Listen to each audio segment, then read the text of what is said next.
Libroclub Huitzilín de Faro Indios Verdes, a través de la Secretaría de Cultura de la Ciudad de México y la Red de Faros, presentan Un pueblo lleno de bestias, de Francisco Hinojosa.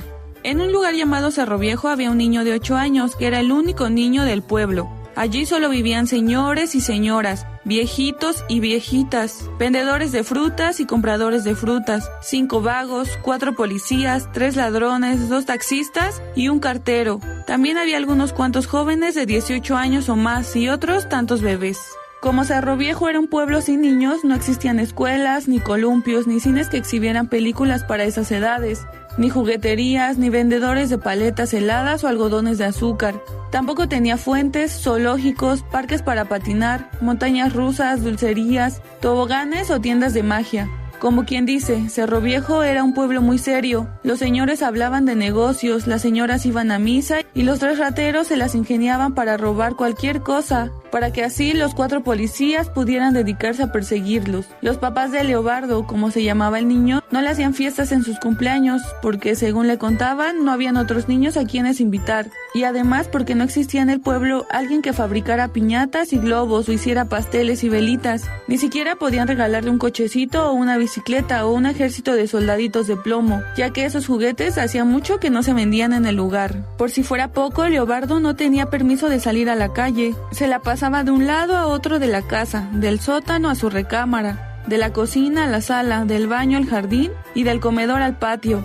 Aunque sus papás se lo tenían prohibido y a veces iba a la azotea, se escondía detrás de un bote de basura y se dedicaba a mirar hacia la ventana y la plaza para comprobar con sus propios ojos que en efecto, no habían más niños como él en el pueblo. Se sentía tan solo que llegó a pensar que era un niño invisible, ya que nadie se fijaba en él, ni sus papás, ni sus 17 tías, ni sus 4 abuelos, ni el peluquero, ni siquiera el dentista, que se asombraba siempre de su buena dentadura, aunque era incapaz de dirigirle la palabra o llamarlo por su nombre. Claro, Leobardo no comía dulces ni masticaba chicles. Es más, nunca en su vida había escuchado palabras como chocolate, miel o caramelo. Solo conocía la existencia del azúcar porque su papá le ponía un poco a su café. Los adultos nunca respondían a sus preguntas. ¿Y por qué no hay aquí más niños como yo? Deja de hacer preguntas tontas, le contestaban nerviosos. Y no hables tan fuerte porque te pueden oír. ¿Quién me va a oír?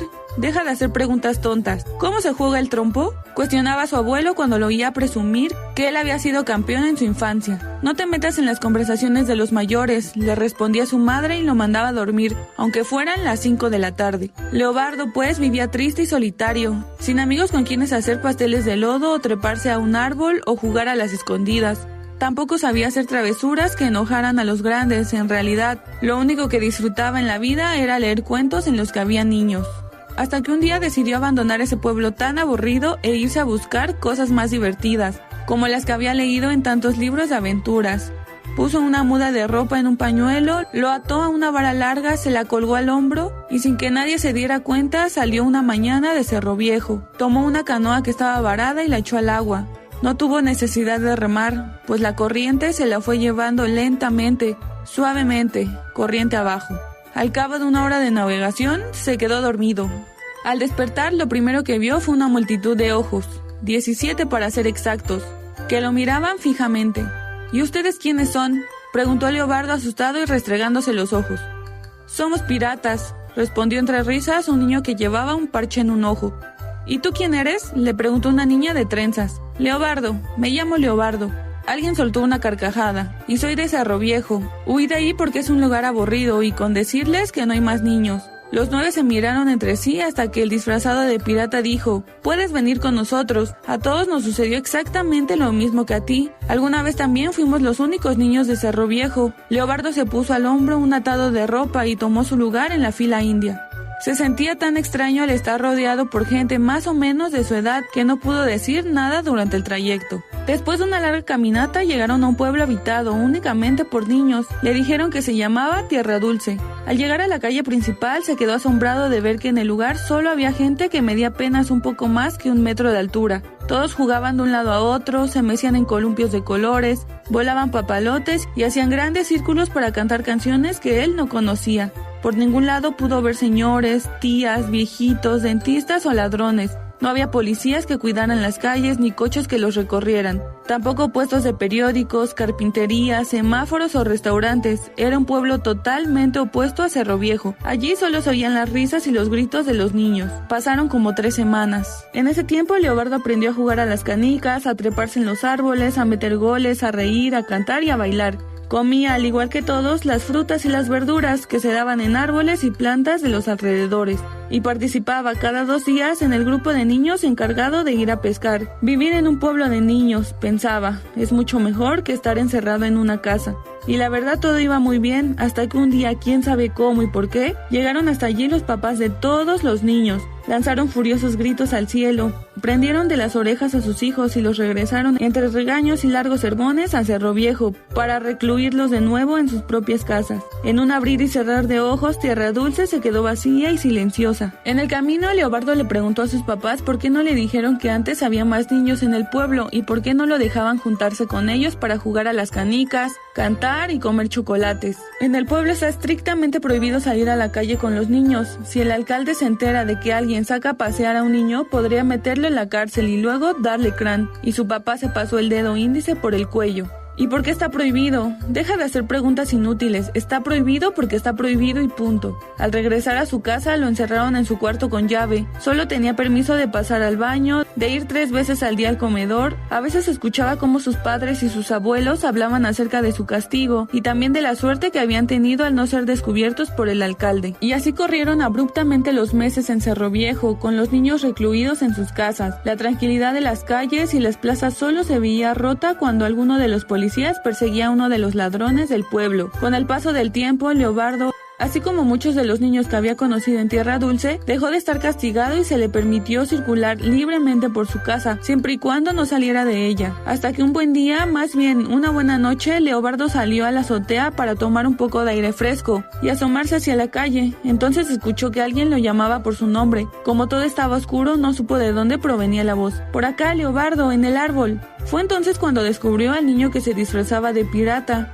«No puedo hablar mucho contigo, así que te voy a lanzar una lata de refresco que tiene un mensaje adentro». Y el niño arrojó con todas sus fuerzas la lata, que Leobardo atrapó con muy buenos reflejos. El mensaje decía: «El domingo por la noche, a las 8, cuando nuestros papás estén cantándole al ridículo alcalde, como lo hacen todos los domingos, nos vamos a reunir en el muelle del río para hacer planes, no faltes». Y lo firmaba Francis, el pirata. El jueves, el viernes, el sábado y una buena parte del domingo, Leobardo se la pasó soñando despierto en volver al pueblo donde podía jugar con sus amigos, aunque sabía que sería difícil ya que los papás de todos habían descubierto la existencia de Tierra Dulce. La otra posibilidad era buscar un lugar distinto para volver a fundar su propio pueblo. Durante esos 4 días se dedicó a aprender, sin que nadie lo enseñara y a escondidas de sus papás, cómo bailaba el trompo que su abuelo guardaba en el ropero. Y en poco tiempo logró adquirir la habilidad que se necesita para lanzarlo y hacerlo girar sobre una moneda. El domingo, 25 niños con 49 ojos llegaron puntuales a la cita en el muelle. El pirata Francis habló: «Ese maldito alcalde no deja que nuestros papás nos saquen a pasear por el pueblo solo porque no le gustan los niños. Si lo hace, los tiene amenazados con meterlos a la cárcel y darles crán».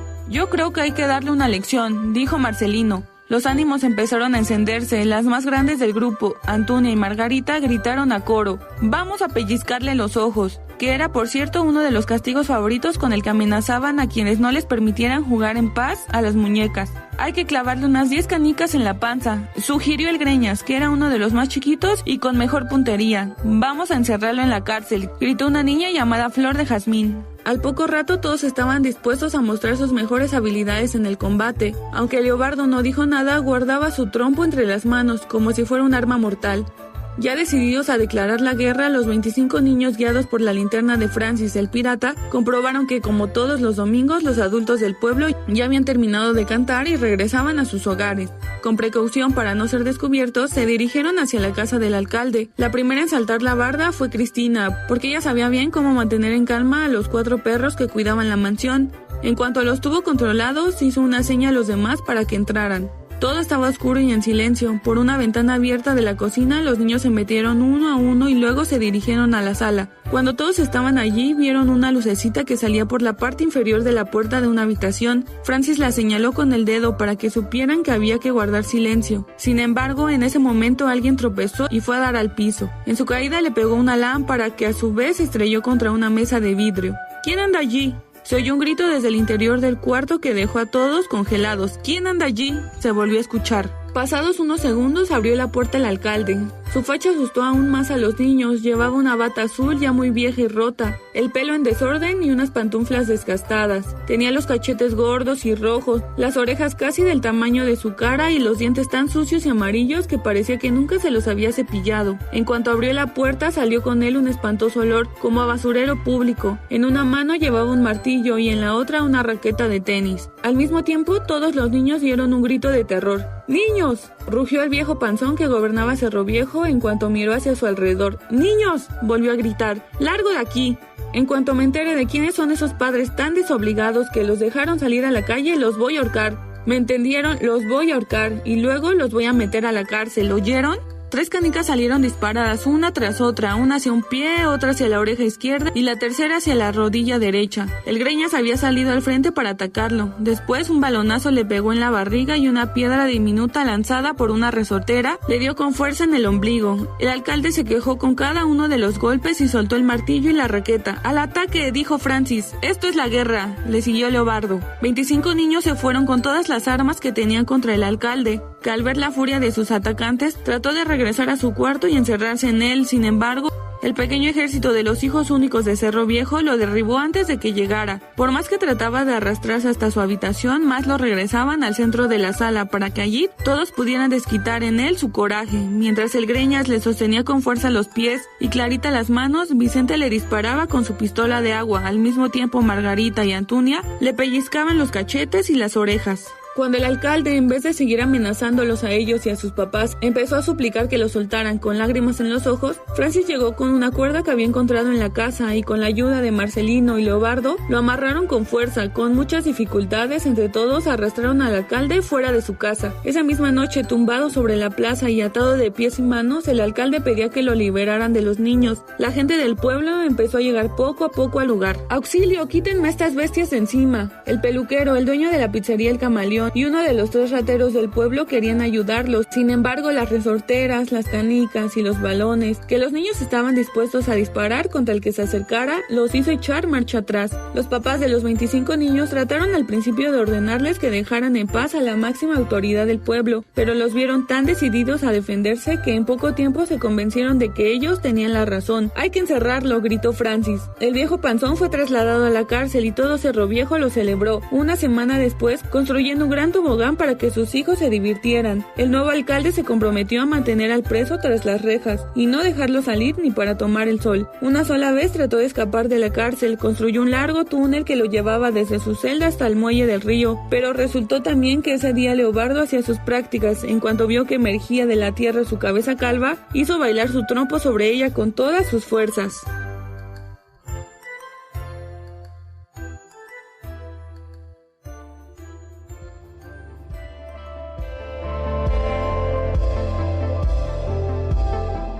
Una producción de Faro Indios Verdes. Síguenos en nuestras redes sociales, en Facebook e Instagram como Faro Indios Verdes, Twitter @Faro Indios Verde. Secretaría de Cultura de la Ciudad de México, Capital Cultural de América.